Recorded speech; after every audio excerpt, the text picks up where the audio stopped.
Oke, assalamualaikum warahmatullahi wabarakatuh. Good morning everyone. I hope you are always fine wherever and whenever.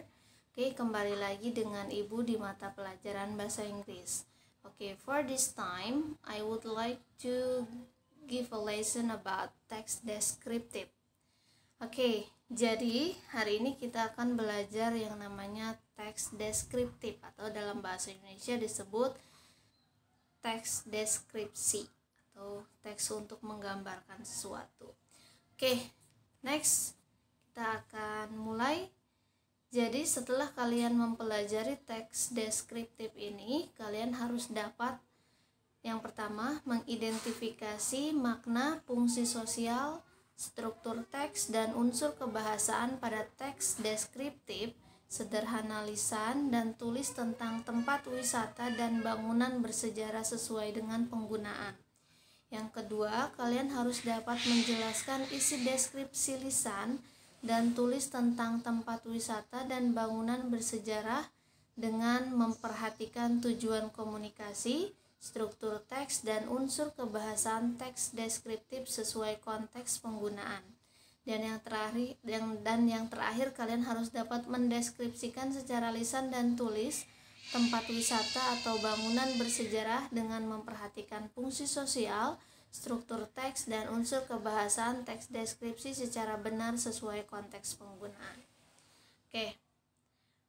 What is the definition of descriptive text? Okay. A descriptive text describes a particular object like a place, thing, or person. What is the author's purpose in writing a description? The author wants to describe the particular object by describing its or his or her specific features to help readers visualize what a person, an animal, a park, or a thing is like. Jadi sebuah teks deskriptif itu kita menggambarkan sebuah objek khusus seperti sebuah tempat, hal, atau orang. Apa sih tujuan penulis menulis teks deskriptif? Yaitu penulis ingin menggambarkan objek khusus yang dengan spesifik features atau dengan karakteristik khusus untuk membantu pembaca membayangkan seorang atau seekor hewan atau sebuah taman atau sesuatu yang sedang digambarkan. Jadi ketika si penulis itu membuat teks deskriptif, yaitu tujuannya yaitu biar pembaca itu bisa merasakan juga atau bisa menghayal juga, bisa menggambarkan juga apa yang sedang digambarkan oleh penulis. Oke. Next, kita beralih ke struktur teks deskriptif. Kalau tadi kita definisinya, sekarang kita struktur teks deskriptif.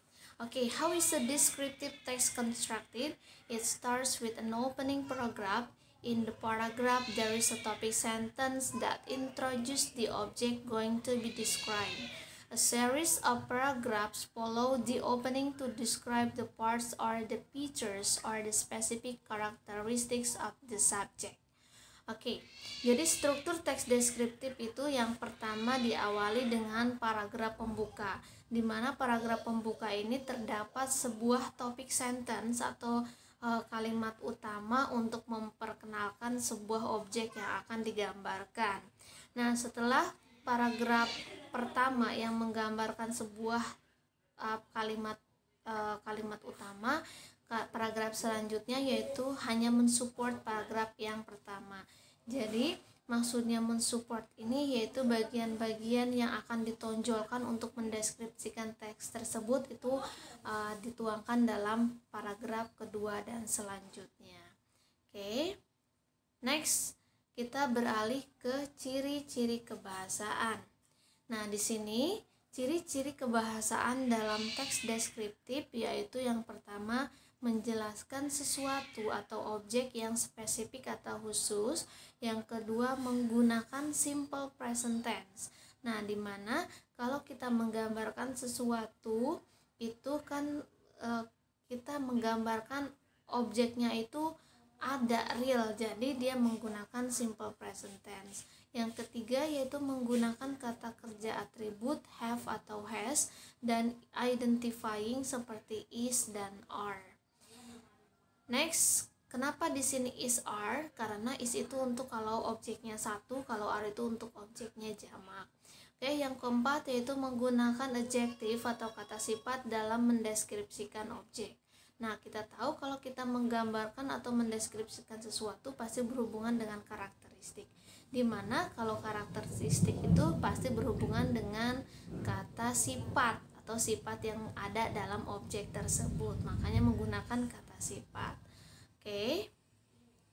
Next, di sini saya ada contoh teks deskriptif. Kita lihat ya. Di sini contoh teks deskriptif judulnya Tanjung Puting National Park. Nah, teks ini kalian bisa dapatkan di modul yang pernah saya share di Google Classroom. Nanti silakan dibuka saja. Di sini teksnya berjudul Tanjung Puting National Park. Oke, sebelum kita mengidentifikasi teks deskriptif ini, alangkah baiknya kita baca dulu ya. Kalian perhatikan, Ibu akan baca dari paragraf pertama sampai terakhir. Tanjung Puting National Park. Tanjung Puting National Park is an internationally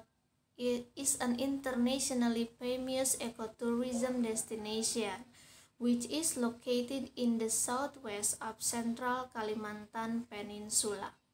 Visitors from foreign countries come to this park because of its amazing nature. This is called a park, but unlike any park that you have seen in your city, this is a jungle. It is a real jungle, which is home to the most interesting animal in the world, orangutans. Though the park is home to many animals, seeing orangutan is usually the visitors' main reason to visit the park. Orangutans, which literally mean the man of the forest, are the largest arboreal animal on the planet. Most of their lives are spent in trees where orangutans travel from branch to branch by climbing or swinging with their long arms. To see orangutans, we should go to Camp Liki, which is located in the heart of Tanjung Puting National Park. Camp Liki is a rehabilitation place for ex-captive orangutans and also a preservative site. It is also a famous center for research about orangutans, which has been conducted by the famous primatologist Dr. Birut Galdikas since 1971. Here visitors can see daily feedings to orangutans at jungle platforms as part of the rehabilitation process to their natural habitat. This event gives them opportunity to see orangutans up close. To reach the place, we should take a boat down Sekonyar River. The boat is popularly called Perahu Klotok, which is a boat house that can accommodate 4 people. The trip by the boat to Camp Liki takes 3 days and 2 nights. You sleep, you cook, and eat in that klotok, night and day during your journey into the jungle. The traveling in the boat offers an unforgettable experience. In daylight, on your way to Camp Liki, you can see trees filled with proboscis monkeys. Monkeys that have enormous snouts which can only be found in Kalimantan. The monkeys anxiously await klotok arrivals. A troop of 30 light brown monkeys may plunk from branches that mothers or higher into the river and cross directly in front of the boat.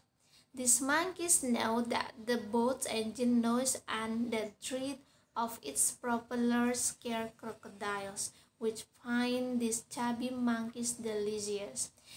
At night, you can enjoy the clear sky and the amazingly bright stars as the only lights for the night.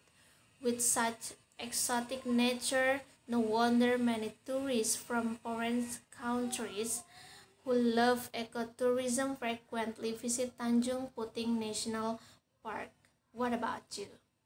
Oke, tadi di situ merupakan sebuah contoh teks deskriptif yang sudah Ibu bacakan. Oke, judulnya tentang Tanjung Puting National Park. Oke, sekarang kita identifikasikan bersama-sama apa saja yang terdapat dalam paragraf atau teks deskriptif tersebut. Oke, kita identifikasikan sama-sama ya. Teks deskriptif yang telah Ibu bacakan tadi berjudul Tanjung Puting National Park. Itu ada 6 paragraf. Nah, di sini Ibu telah bagi sesuai dengan tujuan dan main idea atau ide utama dalam paragraf tersebut. Oke, kita identifikasikan yang pertama, paragraf pertama. Paragraf pertama dalam teks Tanjung Puting National Park ini, kita lihat paragraf pertamanya itu Tanjung Puting National Park is an international, itu berarti introducing the object. Jadi paragraf pertama itu tujuannya yaitu opening statement to introduce the subject. Jadi membuka kalimat pernyataan pembuka untuk memperkenalkan sebuah tempat ya, karena tempatnya di situ tentang Tanjung Puting. Next, main idea atau ide utamanya yaitu people from foreign countries come because of its exotic nature. Jadi orang-orang dari negara luar itu datang karena keindahan alamnya yang eksotis. Di sini kita bisa lihat di paragraf pertama dalam kalimat. Di sini lihat. Nah, Tanjung Puting National Park is an international famous ecotourism destination. Nah, di sini ada kata internationally. Jadi di sini bukan hanya visitor lokal atau pengunjung lokal saja, tetapi pengunjung internasional pun datang berbondong-bondong ke Tanjung Puting karena keindahan alamnya yang eksotik. Oke, kita masuk ke paragraf 2. Tujuan dari paragraf 2 ini yaitu supporting paragraph. Jadi sesuai dengan yang Ibu katakan sebelumnya, kalau paragraf pertama itu kita berhubungan tentang hanya introduce atau memperkenalkan tentang objek yang akan digambarkan. Untuk paragraf kedua sampai paragraf kelima, karena ini ada 6 paragraf, jadi paragraf kedua sampai paragraf kelima itu sifatnya atau tujuannya hanya supporting paragraph atau mendukung, paragraf pendukung untuk paragraf pertama. Kalau paragraf pertama tadi untuk mengintroducing atau memperkenalkan sebuah objek yang ingin digambarkan. Kalau paragraf kedua sampai paragraf kelima itu paragraf pendukung. Jadi paragraf pendukung itu maksudnya paragraf yang menggambarkan lebih spesifikasi lagi gitu, biar pembaca itu lebih bisa membayangkan, oh Tanjung Puting National Park itu begini-begini. Jadi bisa membayangkan walaupun pembaca belum ke sana, tapi ketika dia membaca teks tersebut dia itu bisa merasakan, oh Tanjung Puting National Park itu begini ya gitu. Jadi bisa digambarkan. Oke, yang paragraf 6 atau paragraf terakhir itu sifatnya atau tujuannya tentang concluding. Jadi kesimpulan. Jadi paragraf kesimpulan, di mana paragraf kesimpulan itu yaitu kesimpulan dari paragraf pertama sampai paragraf 5. Kalau main idenya itu tergantung sesuai dengan paragraf kedua. Karena paragraf kedua itu hanya supporting paragraf, dia berbicara tentang orang utan. Kalau misalkan paragraf ketiga itu berbicara tentang Kamliki atau sebuah tempat yang kita bisa lihat orang utan, yaitu di Kamliki. Paragraf keempatnya yaitu ide utamanya kita bisa di Kamliki itu atau di tempat Kamliki itu namanya kita bisa menaiki perahu klotok gitu di sepanjang Sungai Sekonyer namanya. Terus paragraf kelima kita bisa bertraveling atau menjelajahi dengan perahu klotok dengan pengalaman yang menarik. Dan paragraf ke-6, karena paragraf ke-6 itu sifatnya hanya concluding atau kesimpulan dari paragraf pertama sampai paragraf 5. Makanya itu paragraf 6 itu berhubungan dengan kesimpulan. Di sini Tanjung Puting National Park is an international famous. Jadi dia kesimpulannya itu disebutkan lagi di, kan tadi juga kan di paragraf pertama ada kata-kata Tanjung Puting National Park in international famous ecotourism destination, sama di paragraf 6 juga disebutkan lagi, karena itu mempertegas bahwa Tanjung Puting National Park itu benar-benar ekotourism untuk international visitors, itu bukan hanya visitor nasional saja. Oke, itu identifikasi, itu contoh identifikasi teks deskriptif ya. Jadi kalau teks deskriptifnya itu ada 5, berarti 5 paragraf, berarti paragraf pertama introducing, paragraf kedua sampai 4 supporting, paragraf kelimanya concluding. Karena teks deskriptif yang Ibu contohkan tadi tentang Tanjung Puting National Park yang ada 6 paragraf, ini identifikasinya seperti ini. Oke. Next. Nah, di teks deskriptif ini kita juga akan belajar yang namanya grammarnya. Jadi di teks deskriptif itu ada grammarnya ya. Di sini berhubungan dengan grammar nouns and adjectives. Jadi noun itu kata benda, adjectives itu kata sifat. Oke. Noun is a thing, a place or a person, an animal, while adjectives is a word that describes a noun. An adjective that describes a noun is called the modifier. A noun that goes with the modifier is called the noun phrase. Nah, di sini sudah Ibu translate. Jadi benda, tempat, orang, dan binatang termasuk noun. Oke, ingat ya. Noun itu benda, tempat, orang, dan binatang kalau dalam bahasa Inggris. Sedangkan kalau kata sifat atau adjektif itu adalah suatu kata yang menjelaskan noun. Nah, jadi kalau noun itu berhubungan dengan benda, tempat, orang, dan binatang, kalau kata sifat itu menjelaskan tentang noun atau kata benda. Jadi kata sifat itu menjelaskan kata benda yang disebut modifier. Sedangkan kata benda yang berdampingan dengan modifier disebut noun phrase. Jadi noun phrase itu gabungan antara kata benda dan kata sifat. Oke, kita lihat contohnya. Nah, di sini Ibu kasih contoh. Di sini ada adjektif, kata sifat, dan nouns, kata benda. Nah, ketika kita dalam bahasa Inggris, ketika kita mau menuliskan burung cantik, kalau dalam bahasa Indonesia kan burung cantik gitu kan. Tapi kalau dalam bahasa Inggris itu harus kata sifatnya dulu yang didahulukan. Contohnya di sini ada kata sifatnya, Ibu contohkan beautiful. Beautiful itu cantik, nounnya disebut ada bird. Jadi kalau kita gabungkan penggabungan antara adjektif dan nouns itu disebut noun phrase. Jadi ketika kita digabungkan burung cantik, berarti bahasa Inggrisnya beautiful bird, bukan bird beautiful ya, tapi beautiful bird.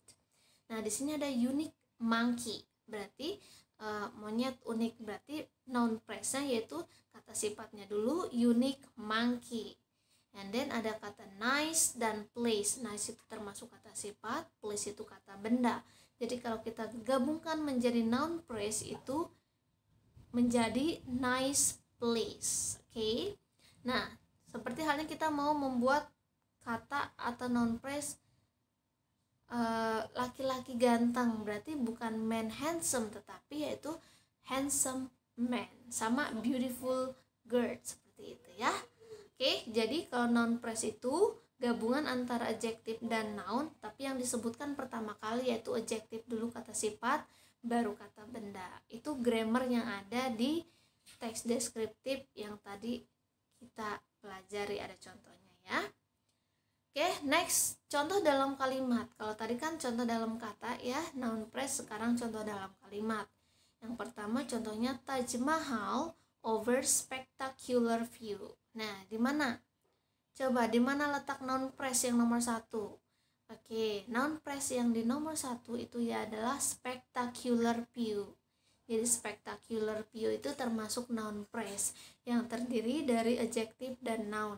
Adjektifnya yaitu spectacular, nounnya yaitu view. Jadi pemandangan yang spektakuler gitu, pemandangan yang indah. Oke, number 2, Tanjung Puting National Park offers an impressive experience. Nah, di sini noun phrase-nya yaitu impressive experience. Impressive yaitu kata sifat, experience-nya kata benda yang digabungkan menjadi noun phrase. Jadi pengalaman yang mengesankan. Oke, nomor 3, in a real jungle we can see many incredible animals.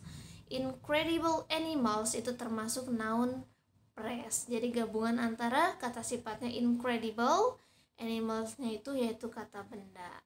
Oke. Jadi ini contoh dalam kalimat. Oke, next. Oke, selesai sudah materi kita hari ini. Jadi yang bisa Ibu simpulkan yang pertama yaitu kita tadi belajar tentang teks deskriptif teks. Jadi dalam teks deskriptif teks itu paragraf pertama kita awali dengan introducing atau pengenalan sebuah objek yang akan digambarkan. Paragraf selanjutnya yaitu supporting paragraph, jadi paragraf pendukung untuk paragraf pertama, dan paragraf terakhir itu conclusion paragraf, jadi paragraf kesimpulan dari paragraf pertama sampai paragraf sebelum paragraf conclusion.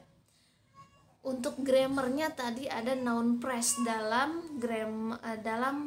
teks deskriptif. Jadi noun phrase itu gabungan dari adjective dan noun. Okay, maybe time is up for today. The last for the list. I hope you are always spirit to study English. Don't forget you must always be brave to speak English, karena kalau kamu pengen bisa belajar bahasa Inggris, kamu harus berani untuk mengucapkan ketika ada teks bahasa Inggris, ya kamu harus berani untuk mengucapkan, kamu harus berani untuk membaca, karena bahasa Inggris itu praktikal, jadi harus dilatih setiap hari. Okay, thank you for watching and then see you next video. Goodbye. Assalamualaikum warahmatullahi wabarakatuh.